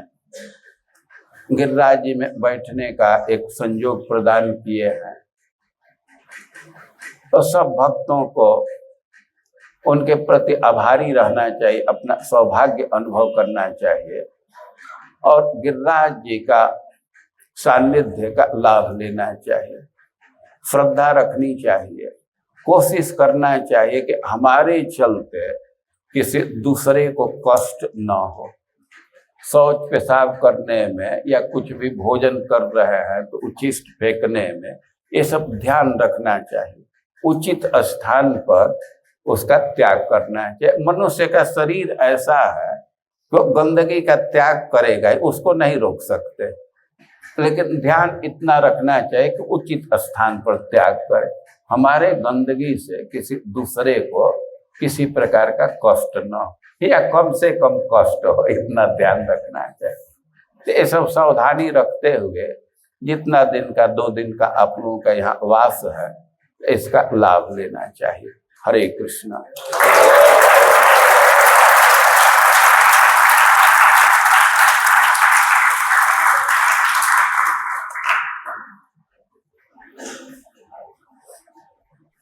प्रश्न और प्रसाद दोनों विकल्प है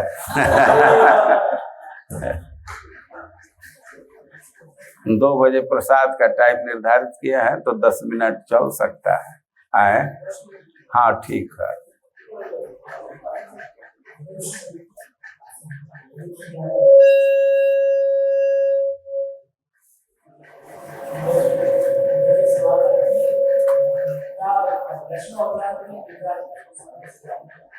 क्या वैष्णव अपराध? नहीं सुन पा रहा।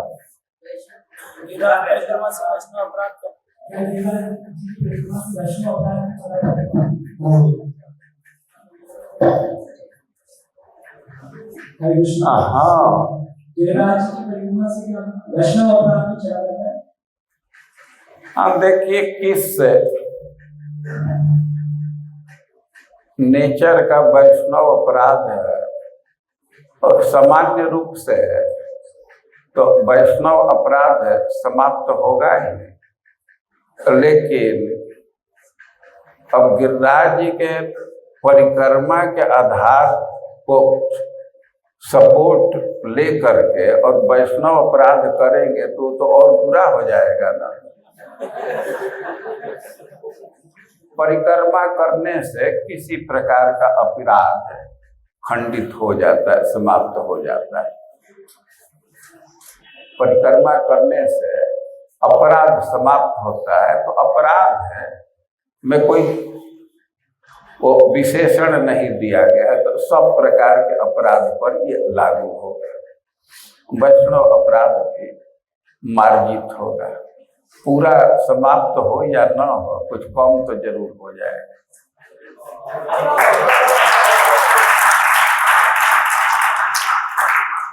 वैष्णव अपराध तो समाप्त करने के लिए जिस वैष्णव का अपराध किए हैं उसको प्रसन्न करना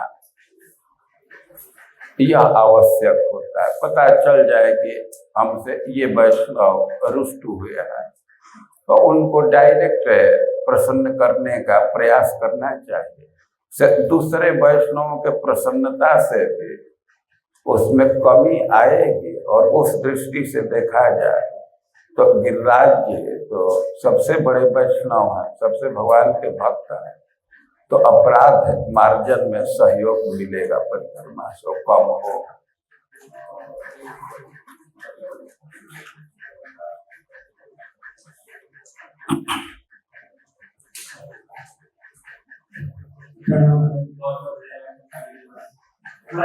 भगवान ये कर देते हैं कि इंद्र को तो हमें वर्षा देनी पड़ेगी, क्योंकि वो हमारे कर्मों के द्वारा नहीं है और इंद्र विपद है। इसी प्रकार से इस सिद्धांत इस तरीके से लिया जा सकता है कि गिरिराज जी को भी हमें हमारे फल देने ही है, चाहे हम गिरिराज की पूजा करें या ना करें। देखिए, आप प्रश्न तो कर रहे हैं, लेकिन भगवान तो ऐसा कहीं नहीं बोले हैं कि इंद्र वर्षा देने के लिए बाध्य है क्योंकि कर्म के अधीन है। वो सिद्धांत दे रहे हैं कि कोई भी सुख दुख सुविधा व्यक्ति अपने कर्म से प्राप्त करता है। और मान लीजिए कि कंट्रोलर के रूप में किसी देवता को, ईश्वर को स्वीकार किया जाए, तो वह भी कर्म करने वाले को ही फल देता है। लेकिन इसको इस प्रवचन के प्रारंभ में भी और बाद में भी ये स्पष्ट रूप से बतलाया गया कि इंद्राय मन्यु जनयन, ये भगवान जो सिद्धांत दे रहे हैं, तो यह स्वीकार्य सिद्धांत नहीं है, इसको स्वीकार नहीं किया जा सकता। केवल तत्कालिक इसका वैल्यू है। इंद्र को कुपित करने के लिए वेद विरुद्ध भाषण कर रहे हैं, तो इसको आधार बना करके अब दूसरे जगह अप्लाई करने के लिए प्रश्न करने लगे, तो यह ठीक ग्राउंड पर नहीं है ना। यह तो सीमित क्षेत्र के लिए, एक विशेष उद्देश्य के लिए भगवान ये प्रवचन कर रहे हैं, और वे केवल तर्क के आधार दे रहे हैं। तो उनका तर्क यह है कि मान लीजिए कि इंद्र ही सुविधा देने वाला है, सुविधा देने के आधार पर पूजा कर रहे हैं, तो हमारे दृष्टि में तो प्रकट सुविधा गिरिराज दे रहे हैं। सुविधा के आधार पर पूजा कर रहे हैं, तो गिरिराज ये पूजा डिजर्व कर रहे हैं, क्योंकि प्रकट हम लोग अनुभव कर रहे हैं, उनसे हम लोग सुविधा ले रहे हैं। यह सिद्धांत वो केवल शुष्क तर्क पर आधारित है और इसको दूसरे जगह अप्लाई नहीं कर सकते।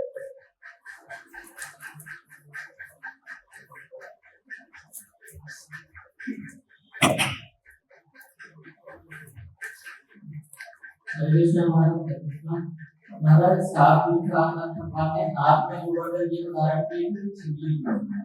है चिल्ली। हाँ, तो ये चिल्ली हाथ से बाहर है कि हाथ में ही है, पहले ये हाथ से बाहर है। अब हाथ में भी वर्गीकरण करेंगे तो बाएं हाथ पर उठाए थे और बाएं हाथ पर भी काली कनिष्ठा अंगुली पर उठाए थे।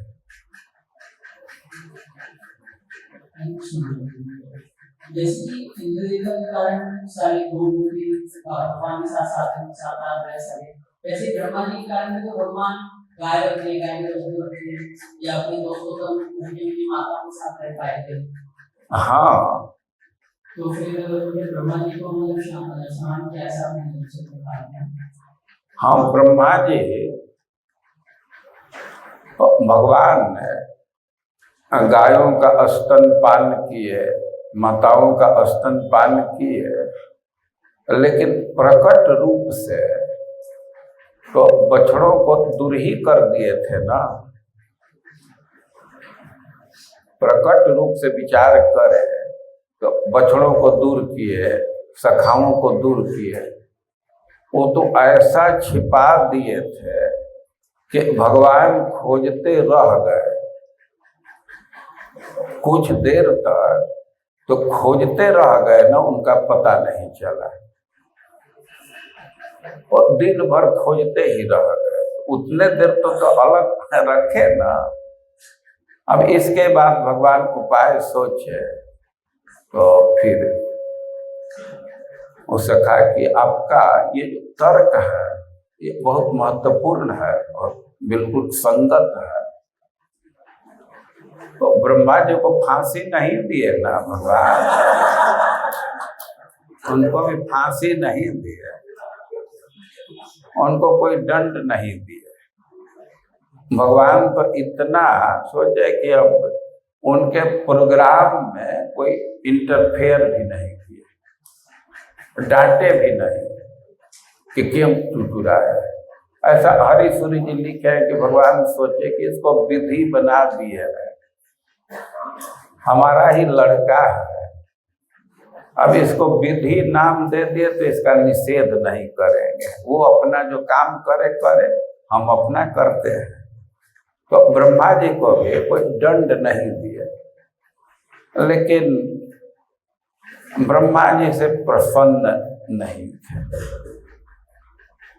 कुछ बोले नहीं। जब आदमी कुछ नहीं बोलता है तो यह भी एक अप्रसन्नता का ही लक्षण है। और ब्रह्मा जी से वे अप्रसन्न रहे, कुछ कहे नहीं कि ठीक है जाओ कुछ करो। इंद्र को कहे कि ठीक है जाओ अपने अधिकार में रहो, बहुत चिंता करने की बात नहीं। इतना ही अंतर है। तो यहाँ आप मान लीजिए कि आपका तर्क है कि दोनों में ब्रजवासियों का साथ मिला, लेकिन फिर भी कुछ अंतर है ना। वहां तो छिप करके साथ किए ना, यहाँ तो प्रकट साथ मिल रहा है ना, तो कुछ अंतर निकाला जा सकता है ना। आपके तर्क से मैं सहमत हूँ, उसमें कोई दोष नहीं है, लेकिन फिर भी अंतर है।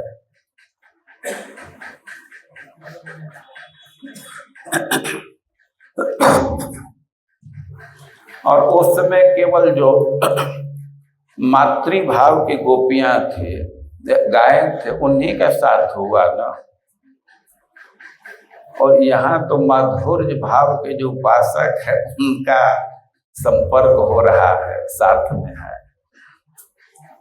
तब इस दृष्टि से विचार करें तो वात्सल्य से भी माधुर्य का थोड़ा स्थान ऊपर चला जाता है ना, तो ग्राउंड कुछ मिल जाएगा।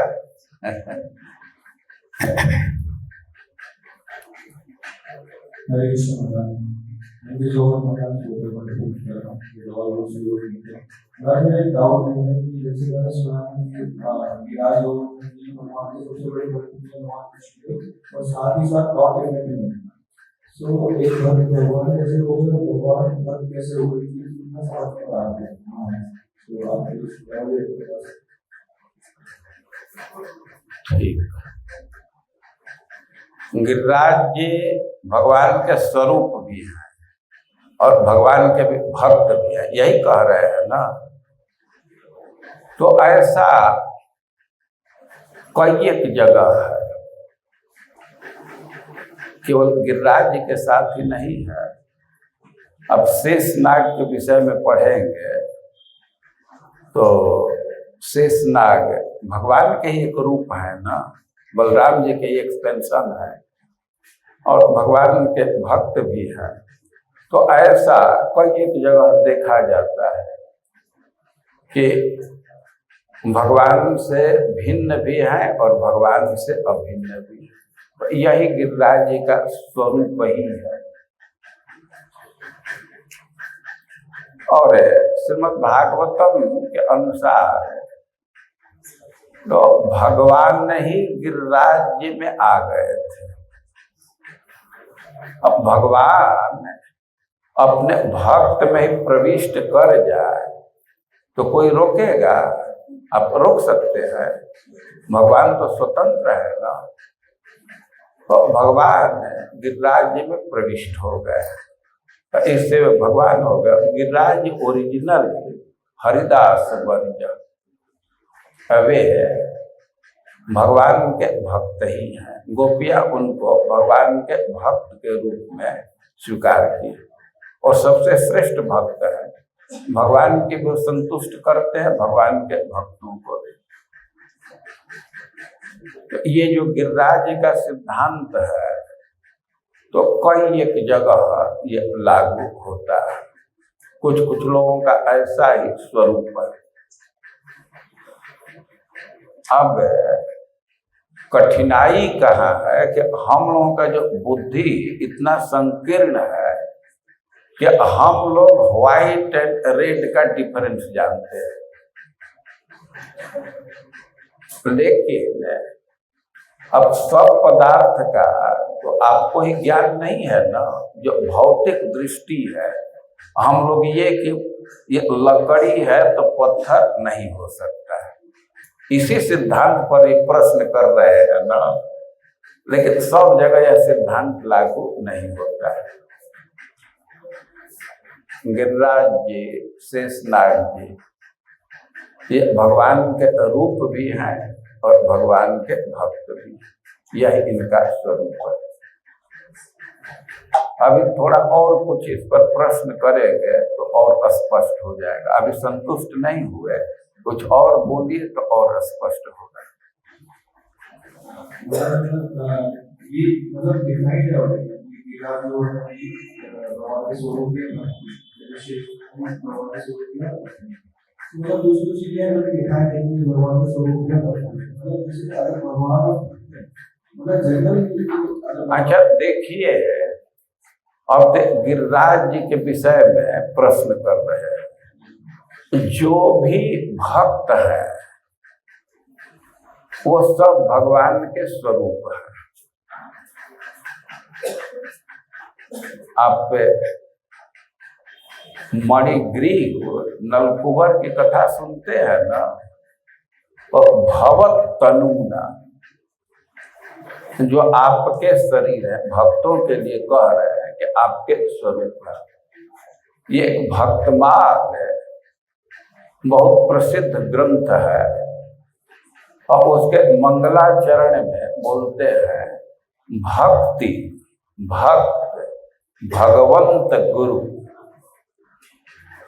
कौन कौन? भक्ति भक्त भगवंत गुरु चतुर नाम बपु एक।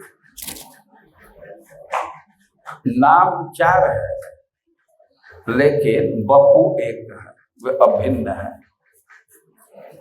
तो गिरिराज जी की बात तो दूर है, सामान्य किसी भक्त पर यह सिद्धांत अप्लाई होता है कि वो भगवान से अभिन्न है।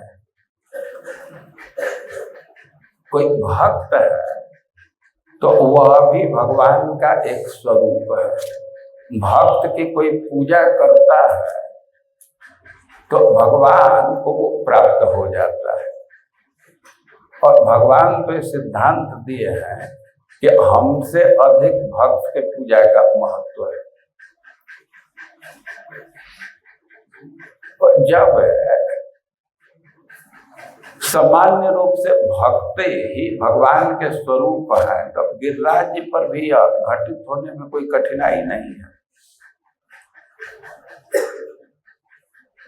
अब कुछ कुछ है समझ में आया। ये सारी चीजें अचिंत्य में भी आती है कि हम कुछ लेवल तक समझ सकते हैं, पर आगे का अगर सारा लेवल तो इसको वैसे जैसे कुछ चीजें आती है तो कुछ चीजें समझ में आती है डाउट्स।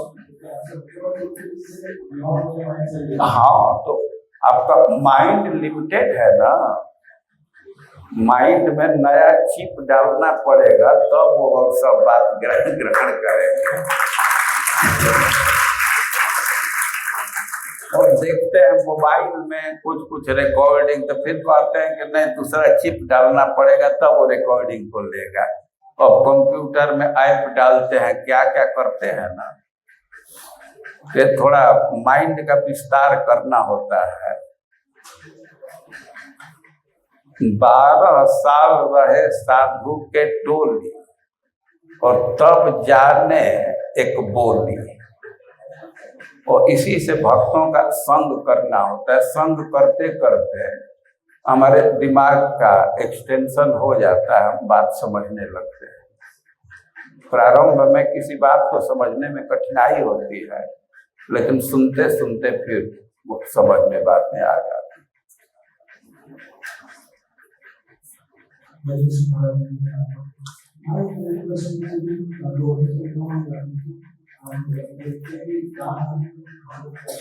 क्या गोवर्धन परिक्रमा जाते हैं तो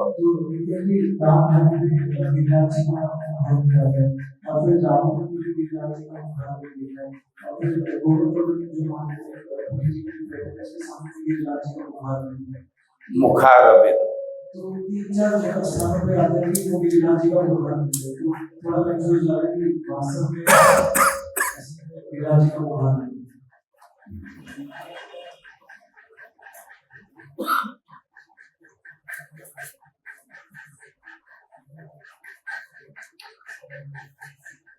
तो दान घाटी में तो मुखारविंद बनाए हैं ना, दान घाटी में तो गिरिराज जी का मंदिर बनाए हैं ना,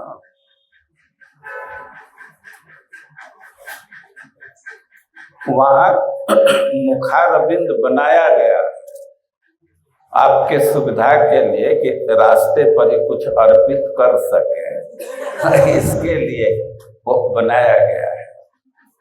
देखते हैं ना, कोई कोई ऑफिस होता है और उसी का काउंटर कहीं खोल देते हैं। जनरली रेलवे का रिजर्वेशन तो स्टेशन पर होता है, लेकिन किसी किसी शहर में भी सुविधा के लिए रेलवे काउंटर खोल देते हैं ना। तो दान घाटी वाला मुखारविंद वो बनाया गया है आपके सुविधा के लिए। ओरिजिनल तो जतिपुरा में है ना।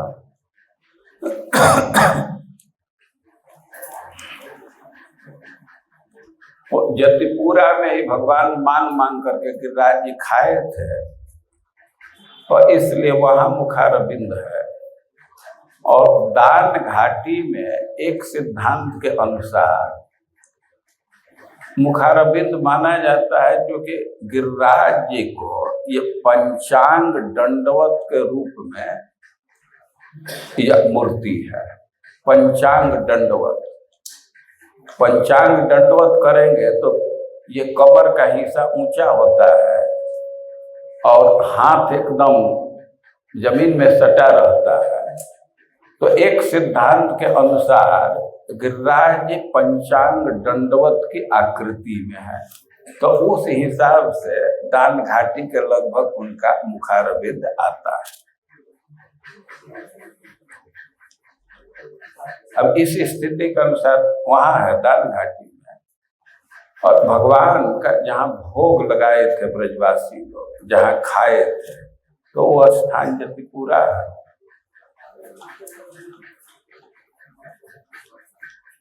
तो भाई दोनों जगह मान्य है, ये नेचुरल इनका है। उस समय विशेष आकृति में बैठ करके खाए हो या जो हो, तो वहाँ मुखारबिंद है। ये सब बात हम ऐसे अपने मन से कह रहे हैं, ये हमको इस विषय में एकदम प्रमाणिक ज्ञान नहीं है। आपका उत्तर हम किसी शास्त्र से या किसी संत के मुख से नहीं दे रहे। उस स्थान पर वे मांग करके खाए। परम पूज्य लोकनाथ महाराज कहते हैं कि ब्रिंग मोर, इसी से आल्यो और लाओ। और एक गिरिराज जी का जो पोस्चर है पंचांग प्रणाम का, उसके हिसाब से दान घाटी में मुख का पोजीशन आता है। राधा कुंड के साइड में हाथ है, वहां पता ही नहीं चलता, एकदम जमीन के भीतर में चलेगा। तो कई एक सिद्धांत है, उसके अनुसार थोड़ा थोड़ा अंतर हो जाता है और सब सिद्धांत मान्य है।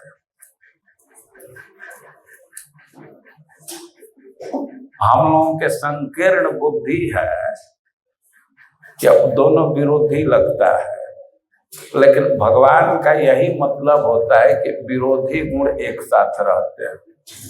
गीता पढ़ेंगे तो अणोर अणिया महतो महिया, एक ही भगवान के लिए है ना कि छोटे से छोटे अणु से अणु है और बड़े से बड़े है। तो आपको मेल लिखना चाहिए था ना, ऑब्जेक्शन लिखना चाहिए था ना भगवान को कि ये क्या बोल गए, इसको समझाइए। तो जो अणु से अणु हो सकता है, बड़ा से बड़ा हो सकता है, तो उसका दो जगह मुख नहीं हो सकता। गीता में तो भगवान कहते हैं ना कि हमारे चारों, अर्जुन कह रहे हैं कि सब जगह मुख है, सब जगह हाथ है। तो भगवान का अलग अलग रूप होता है। तो गिरिराज जी में दो मुख को स्वीकार करना चाहिए।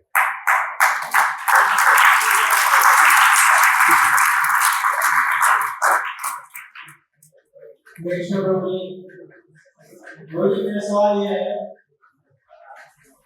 आज मेरा सवाल ये है कि संसार में बहुत ज्यादा छोटी छोटी बातों के कारण लोगों को बहुत दिल में डर देके मार दिया जाता है, काट पीट दिया जाता है। तो ये बताओ, मुझे तो ये ज्ञान है इस चीज का कि मैं छोटी सी गलती के कारण इसका प्राण ले रहा हूँ या हत्या कर दे रहा हूँ, तो उसे चीज का पूरी तरह ज्ञान है और फिर भी वो एक बात कर रहा है बहुत बढ़िया तरीके से करता है। क्योंकि आप ये बताओ कि इस शरीर भगवान ने हमें केवल शरीर प्रदान किया है और आत्मा जो है वो साक्षात परमात्मा का ही तो हिस्सा है, अंश है। प्रभु ये बताओ आप हाँ ठीक। ऐसा मतलब इतना अहंकार में क्यों कर रहा है, इतना अहंकार में क्यों कर रहा है? हाँ तो देखिए, आपका प्रश्न है कि इतना अहंकार में क्यों कर रहा है, तो उसका सीधा सा उत्तर है अविद्या के चलते। वो भगवान को नहीं समझ रहा है कि सबके हृदय में भगवान का निवास है, उसको स्मरण नहीं रहता है। और इसी से उपदेश दिया जाता है कि ज्ञान अर्जित करना चाहिए। जब यह अनुभव रहेगा कि यहाँ परमात्मा का निवास है, तो क्यों कोई उसको जान मारने की बात तो दूर है, उसका किसी तरह से अपमान नहीं करेगा, बल्कि नमस्कार करेगा। लेकिन अविद्या के चलते आदमी भूल जाता है, अविद्या के चलते अहंकार में पड़ गया है। तो अविद्या को नष्ट करने से तब वह ज्ञान में आएगा। अविद्या के कारण सब पाप कर रहा है। अविद्या का अर्थ होता है आत्मा परमात्मा का स्वरूप का ज्ञान न होना। थोड़ा पढ़ते भी हैं तो थोड़ी देर के बाद भूल जाते हैं, तो उसी ज्ञान को जागृत करने की जरूरत है। अविद्या नष्ट हो जाएगी तो हमारा व्यवहार बदल जाएगा। किसी प्राणी की हिंसा नहीं करे, किसी को कष्ट नहीं देंगे, सबका सम्मान करें। अविद्या दूर करने की जरूरत है। श्रवण कीर्तन से, हाँ, तो भगवान का कीर्तन करेंगे, भगवान के विषय में श्रवण करेंगे तो अविद्या नष्ट हो जाएगी।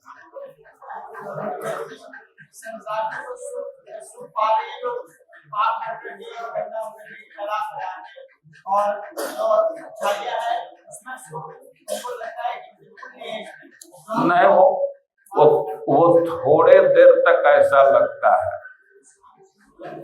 कोई छप्पर में है, छप्पर समझ रहे हैं, लकड़ी पत्ते का छत बना देते हैं। अब उसको कोई फूकेगा जाड़ा में तो उसको तो थोड़ा सुख मिलेगा ही, लेकिन वो सुख क्षणिक है ना। तो जो पाप से सुविधा पा रहे हैं थोड़े देर के लिए पा रहे हैं, बाद में उनको कष्ट ही भोगना पड़ेगा। अपना मड़ई फूक करके जाड़ा में तपनी तापेंगे, अपना जाड़ा के दिन में अपना चादर ही फूक दीजिए तो थोड़ा सा तो आँच मिलेगा ना।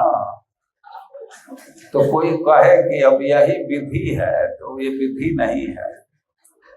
वो थोड़े देर तक आँच मिलेगा, फिर जाड़ा में मरना पड़ेगा। जो पाप कर रहे हैं और भले ही थोड़ा उनको सुविधा मिल जाए, लेकिन उनको बहुत कष्ट भोगना पड़ेगा। इसलिए पाप से बचना चाहिए।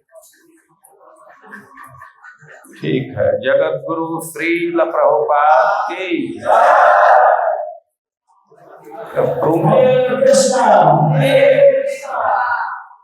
तो कैसा लगा आपको? इतना जोश आवाज नहीं आ रहा है।